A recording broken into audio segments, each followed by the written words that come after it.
Donc, le premier organe des sens que l'on va voir, c'est l'œil. Vous devez connaître tout ce vocabulaire-là et vous devez pouvoir le replacer sur le schéma de l'œil. Ici, donc, je les ai placés. Vous avez 3 couches vers l'extérieur.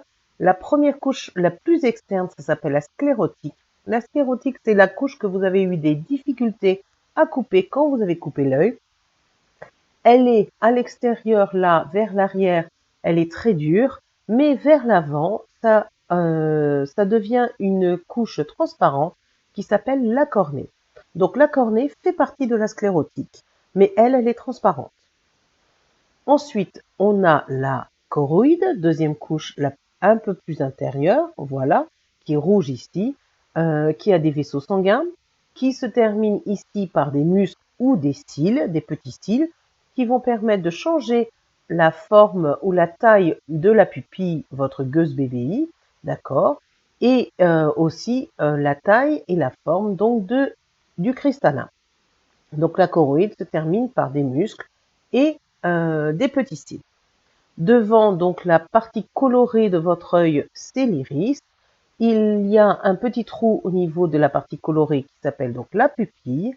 Et derrière, vous avez ici le cristallin. Ce cristallin est formé de cellules qui sont formées en général presque seulement de cytoplasme, presque pas d'organites. Et ce cytoplasme est rempli de petites protéines. Et vous allez voir plus tard que ce sont ces petites protéines qui posent un problème et donnent une maladie. On verra plus tard. Donc, vous devez savoir remplir ce schéma. Il est coupé en deux, donc on va voir la deuxième partie. Donc, la troisième couche, qui est la plus interne, c'est la rétine. Cette rétine contient des photorécepteurs, ici des bâtonnets et des cônes. Ces photorécepteurs sont sensibles à la lumière. Ce sont des cellules nerveuses qui vont envoyer le message couleur et quantité de lumière au nerf optique et le nerf optique va envoyer cette image au cerveau. Donc, il y a une partie très importante, deux parties en fait, très importantes dans la rétine, cette fovea qui est le cerebellum, c'est le point où tape la lumière, donc c'est quelque chose de rond. À l'intérieur donc de cette fovea, il y a une majorité de cônes et à l'extérieur, tout autour là, il y a une majorité de bâtonnets. Ensuite, vous avez des vaisseaux sanguins. Vous avez donc le nerf optique qui est relié aux cellules photoréceptrices pour envoyer les messages qui sont des images en fait. Et ici, vous avez un autre point qui s'appelle le point aveugle qui a 0 récepteur. Donc ici, il n'y a pas de cône ni de bâtonnet, il y a seulement des vaisseaux sanguins, d'accord, qui sont là pour apporter de l'oxygène ou prendre les déchets au niveau donc de l'œil. Voilà. Il y a aussi une autre chose, un liquide qui s'appelle l'humeur vitrée. Quand vous avez coupé cet œil, vous avez vu qu'il y a un liquide qui est sorti. Et quand ce liquide est sorti, l'œil a perdu sa forme, d'accord? Donc ce liquide, il est tout dans cette partie-là. Il permet donc de donner la forme à l'œil et de protéger contre les pressions. Donc vous devez savoir mettre tous ces mots sur un schéma, d'accord? Et on va voir maintenant les cellules photoréceptrices. On a vu deux types de cellules photoréceptrices de groupe. Les bâtonnets qui sont les plus importants. Quand on regarde ici, là, les bâtonnets, leur zone d'activation, c'est la nuit, d'accord? Ou quand il fait pas très très jour. Donc dans cette zone-là, les bâtonnets sont activés, d'accord? La nuit ou le clair de lune. Ils permettent de voir les contrastes noir et blanc et les formes des objets. Mais ils sont tous identiques. Par contre, quand vous regardez l'autre type de cellules photoréceptrices, qui sont les cônes, eux, ils sont beaucoup moins importants, 6 millions, mais ils sont séparés en 3 groupes différents. Les bleus, les rouges et les verts. Et eux, ils sont activés dans la journée. Vous regardez ici, vision des cônes, quand il y a de la lumière, et ça permet donc de voir les couleurs. Qu'est-ce qui nous permet de dire que ce sont des cellules photoréceptrices? Ici, on a l'exemple du bâtonnet. On a une partie cellule avec le noyau, les organiques, Golgi, mitochondries et tout ça.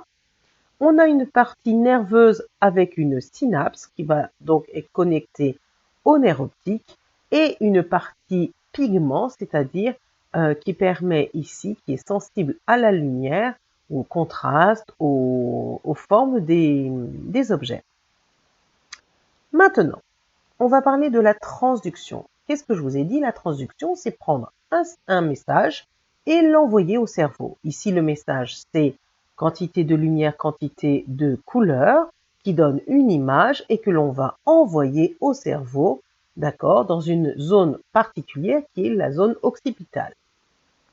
Donc, la lumière va passer en premier dans la cornée. La cornée, je répète, qui est la partie transparente de votre sclérotique. Ensuite, il va passer dans l'humeur aqueuse, qui est un liquide qui est juste avant le cristallin.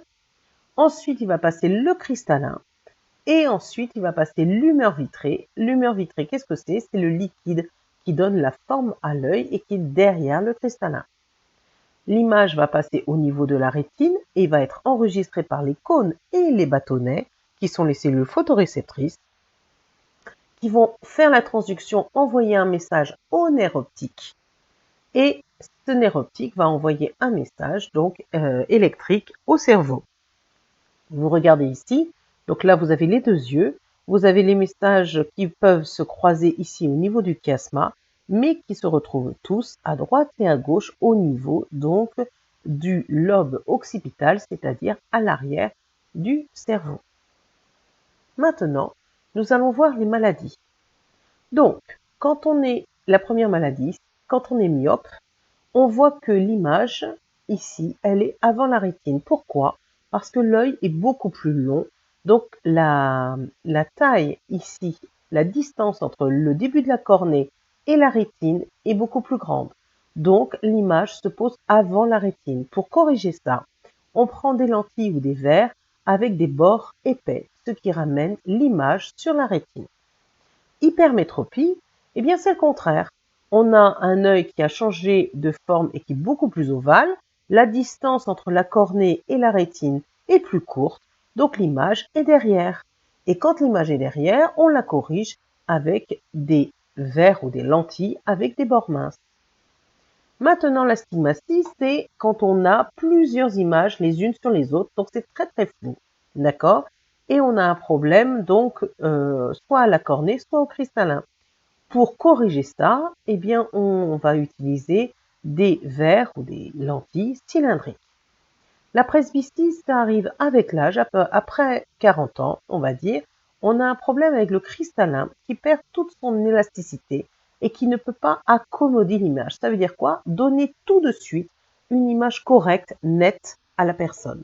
Donc, ça veut dire quoi? Que l'on doit utiliser, c'est un problème du cristallin, et on doit utiliser des verres avec des bords minces. Maintenant, la dernière maladie, c'est la cataracte. La cataracte, je vous ai parlé tout à l'heure du cristallin. En fait, c'est un problème du cristallin.